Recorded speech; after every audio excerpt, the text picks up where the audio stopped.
from the WKYC studios, this is What Matters Most.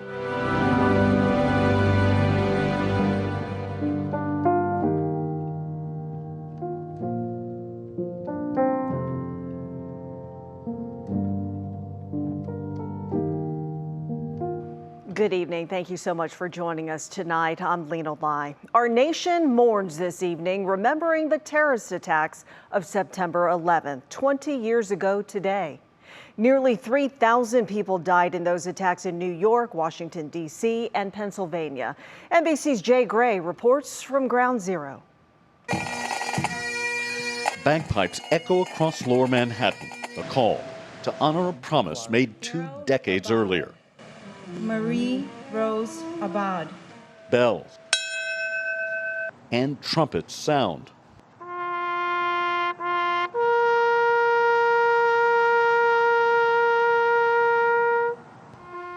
Soft, subtle tones marking the exact time. The deafening, deadly attacks took place. Jason Matthew Coffey. Maria A. Bear. President Biden joining dignitaries and thousands pulled to Ground Zero, Pennsylvania, and the Pentagon to honor the nearly 3,000 heroes lost in the attacks. While we grieve for our fallen, we celebrate the life they led. But this day isn't about leaders or politicians. Abdul Ali Malahi. It's about Kieran Joseph Gorman. Those now gone. Joe, we love and miss you more than you could ever imagine. Continue to watch over us and your family. There is a strength that comes with being together, a strength you will live on in our hearts forever. so many still need 20 years later. Jay Gray, NBC News, New York. And here at home, the Cuyahoga County Soldiers and Sailors Monument hosted a memorial service to remember those who lost their lives on 9/11.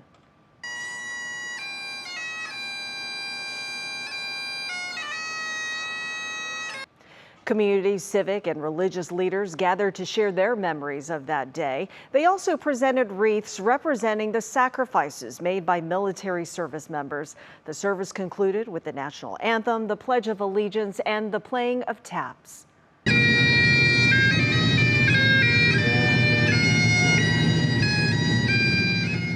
The pipes and drums and color guard of the Cleveland Police Foundation led a 9/11 tribute at the VA Medical Center as well. The VA, along with Northeast Ohio Foundation for Patriotism and University Circle, honored those who lost their lives on September 11, 2001, and in the wars and conflicts that followed.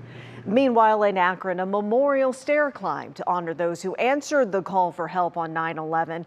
The Akron Firefighters Association Local 330 hosted the event at the University of Akron Stadium. It also raised money to support local first responders. And communities all over the country honored those who died on September 11th. Lydia Spara joins us live now from Strongsville, where they honored first responders. Good evening, Lydia. Good evening, Lena. I know you remember this just like I do. It was a day just like this. The sun was out, beautiful blue skies, and then all of a sudden disaster hits. And of course, none of us were expecting that. But today, here at the VFW Post 3345, it's about remembering. So take a look at the flags that they put down to the walkway. It leads all the way up here to their post 3345, and they put a wreath, I should say here. It doesn't say never forget. It says they remember. Their flags are a half staff, and of course they have all these memorials for service members that have died. But this is what they unveiled today. So today we decided, because it's the 20th anniversary of the attacks in 9/11, we built a brand new memorial here for our first responders. It is not necessarily a 9/11 memorial, it's for all first responders who served in the past, the present, and who will serve in the future. And we all know the first responders were the first to go into the towers over there at Ground Zero. And coming up at 11, I'm going to introduce you to a first responder who is digging through the rubble at Ground Zero. And his reflection 20 years later is a bit emotional. Lena, back to you. I know it's a personal story for you as well. Looking forward to hearing that story for 11 o'clock. Thanks, Lydia. And on this day of remembrance, Lester Holt anchors a special edition of NBC Nightly News live from Ground Zero. Lester reflects on how America came together 20 years ago. That's next, right after our newscast. Our other top story, heartbreak at the Horseshoe. The Ohio State Buckeyes lose to number 12 Oregon in the home opener. It is the Buckeyes' first home loss since 2017, and let that sink in for a moment. Nick Camino here now with the stunning upset. Unbelievable. You know, you and I, we sit here a lot on Saturdays and we go over all these college football upsets. Never did I think it would be the Ohio State Buckeyes that we're going to have to deal with an upset today. An L in the loss column. We'll get back to that 2017 stat that Lena mentioned in just a second here. But let's go to all the action in Columbus today. Don't get me wrong, the Oregon Ducks are a solid football team, maybe the best in the Pac-12, number 12 in the country. But Ohio State, a 2-touchdown favorite, they had no answer for this guy, C.J. Verdell. A 77-yard touchdown run to put Oregon up 21-7 in the third quarter. That's when you start getting a little bit nervous. Fourth quarter now, Ducks quarterback Anthony Brown, he finds a wide open man in the end zone. They go up 35-28, and Ohio State on the wrong end of a big-time upset at home, no less. Lena mentioned it, 2017, their last home loss. That's a span of 23 games. By the way, that loss was week 2 in 2017 to a guy named Baker Mayfield and the Oklahoma Sooners. Unbelievable. So Coach Ryan Day, he meets with the media following the game. He was asked, would you have done anything differently out there today? Probably wish I had a couple back. I probably wish that I had maybe in that last drive tried to run the ball a little bit more. Was probably trying to force the issue a little bit too much downfield, but you know, I think that was just the way the game was going, and I felt like, you know, we had a pretty good rhythm throwing the ball at the time, and that gave us the best chance. But there'll be a lot of second guessing. There always is after a loss. This was tough today, Lena, because, I mean, it was a game you really felt like they should win. I mean, they were a 2-touchdown favorite. And again, Oregon's not a bad team. Right. It's not like they lost to some team that's going to be bad this year. But this was tough to see this today, and it felt weird. I was sitting there in the newsroom with you. We were watching the end of the game, and it's like, we're not used to watching Ohio State lose, at home no less, right? And we knew that there were inconsistencies with a freshman quarterback. Yes. But today's game showed the flaws in defense, too. It did, and they really did not make many adjustments to that ground attack. If you're looking at it with hindsight, you kind of say, why don't you load up the box, make them beat you with the run, or make them beat you with the pass, stop the run. They got beat up on the ground. I mean, over 260 yards on the ground for Oregon. Thanks for reminding us about Baker Mayfield. Planting the flag there. I know, we try to forget. He can make it up to us for a big win tomorrow, right? That's right. We'll have more on that, too, coming up in sports with the Chiefs coming up tomorrow. Yes, we are. Like we're going to talk about right now, in fact. The countdown is on for the Browns season home opener on the road against the Kansas City Chiefs. Make no mistake, it is a season full of high hopes for Browns fans. Will Ulick is on his way to Kansas City right now, and he has a preview. Well, Kansas City, here we come. The Cleveland Browns embark on what is an exciting and what promises to be a very promising season for the Cleveland Browns this year, and it all kicks off in Kansas City against the Chiefs. Browns fans walking by me just now, they're all ready to go, and so are we. I already spoke with the president of the Browns backers out in Kansas City, who says he's had 250 confirmations on people coming to his tailgate alone, where he's decked out a giant trailer with bathrooms and TVs, flat screens, plugged in. He's going to have food and beverages out there. They're excited and ready to go for this Browns season. Now, as far as how the game is going to play out tomorrow, he says he thinks the Chiefs are in for a little bit of a surprise. Stefanski has a real good handle on the guys, and I don't think they're going to get too full of themselves. And quite frankly, I'm hoping that the Chiefs are reading all the press and believing how good they are, because they may have a little bit of a surprise on their hands. Now, if you are a Clevelander headed to Kansas City for this game, I did ask Fred if you have one recommendation for KC Barbecue. He said Jack Stack, Joe's, or Arthur Bryan. He couldn't give me one. He said one of those three, and you can't go wrong. But we'll have much more from Kansas City all weekend long. Lena, we'll see you at 11 o'clock. That is amazing. Safe travels to you, Will.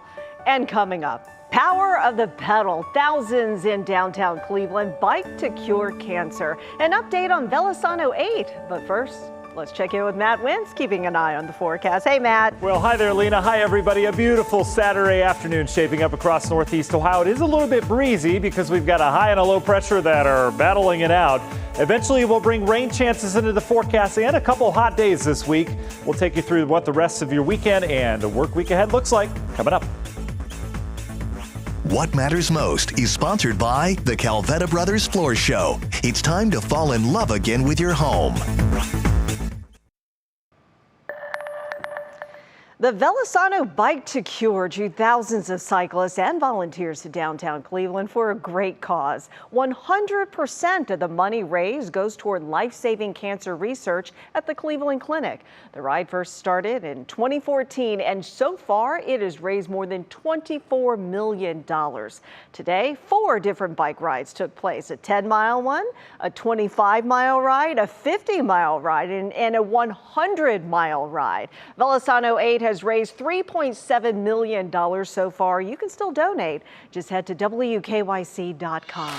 And new tonight, the Greater Akron Heart Walk kicked off today on Main Street. The American Heart Association hosted its biggest event yet to boost physical and mental health through positive habits. All of the money raised here today will go toward research, advocacy, CPR training, and reducing barriers to health care in the community.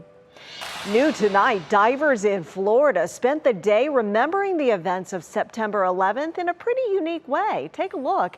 They placed a giant American flag underwater at the National Marine Sanctuary. The 30 by 40-foot flag was placed about 60 feet below the ocean's surface, attached to a historic military shipwreck. The installation of the flag was followed by a flyover by 2 Navy helicopters. Still ahead, the countdown is on. The Browns taking on the Chiefs in Kansas City. Nick is back with the latest. But first, a live look outside on this Saturday evening of downtown Cleveland. A beautiful day today. What's up next? Matt has your full forecast when we come back. All right, a beautiful day today. You know, we were looking at that sky cam. Yeah. And it looked a little hazy. Right. We'll get to that in a second. Betsy covered it last night. We've been kind of tracking this wildfire smoke in from the west. Again? The fires are still burning, but the atmosphere blows that smoke, sometimes in Canada, sometimes down to the south. And when it concentrates and then blows in, that's when we can see it here in Ohio. So that's what's happened over the last week. But Lena, beautiful day you mentioned. We've got a pretty decent wind out there as well that's been gusting over 25 at times today, and that is bringing in this warmer air. Remember how cool we were the last couple days? Well, we had a little flip of the switch today, and we're pretty warm today. We made it up into the 80s for most locations on that gusty southwest wind. You can see we're in the 70s this afternoon, and heading into the evening, we'll stay in the 70s.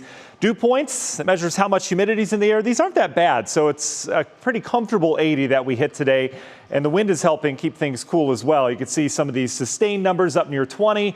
And it's coming out of the southwest, which is a warmer climate from here. Look at the temperatures in the plains. This is a decent dome of heat, especially for this time of year. Keep in mind that sun angle not nearly as high or as strong in terms of energy as it was in the summer. So to produce some 90s, in fact, mid-90s in the plains, that's pretty impressive. And we're going to be kind of flirting with this heat over the next couple days. So the big picture, if we look at the surface map, high pressure here, low pressure off towards the north, which is a strong one. The combination of those two producing these gusty winds as that pressure gradient brings the wind in from the west. There's a frontal boundary out towards the north. This isn't going to come sweeping through. It's going to kind of waffle its way through the Great Lakes as we go throughout the week. It's off towards the north now. Not a whole lot going on locally. You can see a couple storms trying to fire up near the UP of Michigan. We'll be watching areas of Minnesota tonight for some storms that'll spray some high clouds in here tomorrow.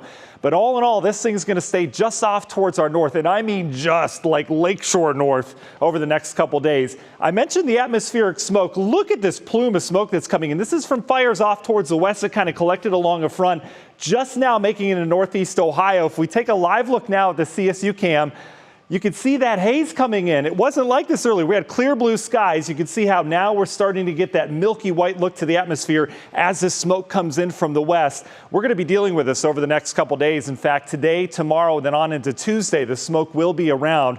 So we're not going to have the clear blue sky effect when we do clear things out. Look at the breezes tonight. Going to remain breezy. A nice windows open night, although it's going to be warmer. Lows tonight only down into the 60s. Your National Design Martin hour-by-hour forecast keeping us clear. The one thing you don't see on here is that atmospheric smoke. We will have some high clouds tomorrow. I think a hot day tomorrow. We ought to make it into the mid and upper 80s. But you could see that frontal boundary just to the north. And look at that. Maybe some storms tomorrow evening. Our northern counties is where we're going to have to keep a close eye on. Front will linger off towards the north, and then it'll head back to the north as a warm front Tuesday, bringing the warm air in here. We're in the 70s on Wednesday, Thursday. Humidity, it's going to stay thick till next weekend as it looks right now. Union Home Mortgage 7-day. We've got a little bit cooler air as the wind shifts on Monday, Tuesday, upper 80s and 70s for the rest of the week as we get on into Thursday and Friday. Lena? All right. Thank you much. Next in sports, quack. Oh, boy. The Buckeyes fall to the Ducks of Oregon. Nick is next with the latest from Columbus, plus more from the Ohio State locker room when we return.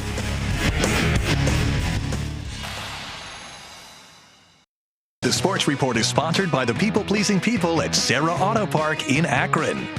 Welcoming you back. Yikes. No good, no bueno. Whatever language you want to use, I'll write it in hieroglyphics. The Ohio State Buckeyes were supposed to beat the Oregon Ducks today, and they did not do that. It was bad. It was ugly. And I'll tell you what, I felt bad when this Duck was getting a little too comfortable there. He was getting too comfortable at the shoe. I said, wait, we might have some problems here. Here was the real problem. C.J. Verdell, 14-yard touchdown run. That put the Ducks up early, 7-0. The game was pretty close, but then in the third quarter, check this out. It's Verdell again, and he is gone. 77 yards to the house. That put Oregon up 21-7. The Buckeyes trying to fight back here. C.J. Stroud, he finds Jackson Smith and Jigba. That made it 35-28 with just under 8 minutes to play.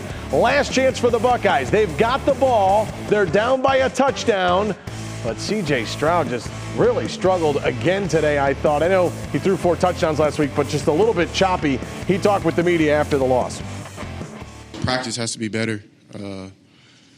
Definitely on my part, we have to be very precise on everything. I mean, not that it isn't like that, but we can be even better. So, I mean, on my part, I have to make sure the offense is as sturdy as possible, and we have to be on point with everything. All right, so how about this? First home loss since 2017. That's a span of 23 games. The last team they lost to, Baker Mayfield and the Oklahoma Sooners. All right, meanwhile, this guy was the difference in my eyes, C.J. Verdell, but also Travis Dye and their quarterback, Anthony Brown. The running backs, they rushed for over 200 yards and 3 touchdowns. You add in the quarterback, Brown, they rushed for nearly 270 yards. It was bad. Coach Ryan Day, what do you say? You know, we're still very, very talented, and we still did a lot of good things. We got some good stops, but like you said, it wasn't good enough. I think, you know, in terms of, you know, eliminating explosive plays, that's what we want to do with this style of defense. And, you know, obviously the big run was big, and there was a couple other ones that popped out that, you know, if that's happening, we're not at our best, and we don't have an identity if that's happening. All right, some more college football action from today. Sean Lewis, Dustin Crum, and the Kent State Golden Flashes hosting the Virginia Military Institute. Look at Crum here, the former Midview Middie. He goes 35 yards to the house. All Kent State today, they win over VMI 60-10. You know, there's some Browns fans tonight that are not going to sleep at all, and I'm totally fine with that. We're not going to judge those people. We've waited long enough for this matchup against Patrick Mahomes and the Chiefs. A lot is going to be on those linebackers, though. You've got to slow down Mahomes. You've got to slow down Travis Kelce. Nobody knows that more than the head coach, Kevin Stefanski. All those linebackers, we take it. It's very important to be able to cover in this game, in this NFL game. And obviously you mentioned Kansas City has some great tight ends, that they have a bunch of different guys in the pass game. So the ability to cover is a big deal. Indians back at it tonight. They have already begun their game against the Milwaukee Brewers. The Brew Crew, nice team. They are in first place. Here's a look at your pitching matchup. Unfortunately, I've got bad news. They've played for 16 minutes? It's already 2-0 Milwaukee. The Brew Crew, they look like they're the real deal so far. I hope this is not a prelude of any sort of what could happen here coming up. Don't stop. Gosh. No. All Meanwhile, our Will Ewick is on his way to Keys Yeah, that's right. Yep. Jim Donovan will be there. Matt, Lena, and I are on our way. No, we're not. Don't be lying to people. Lena's driving. Then we're never getting there. We'll get there Wednesday. Right.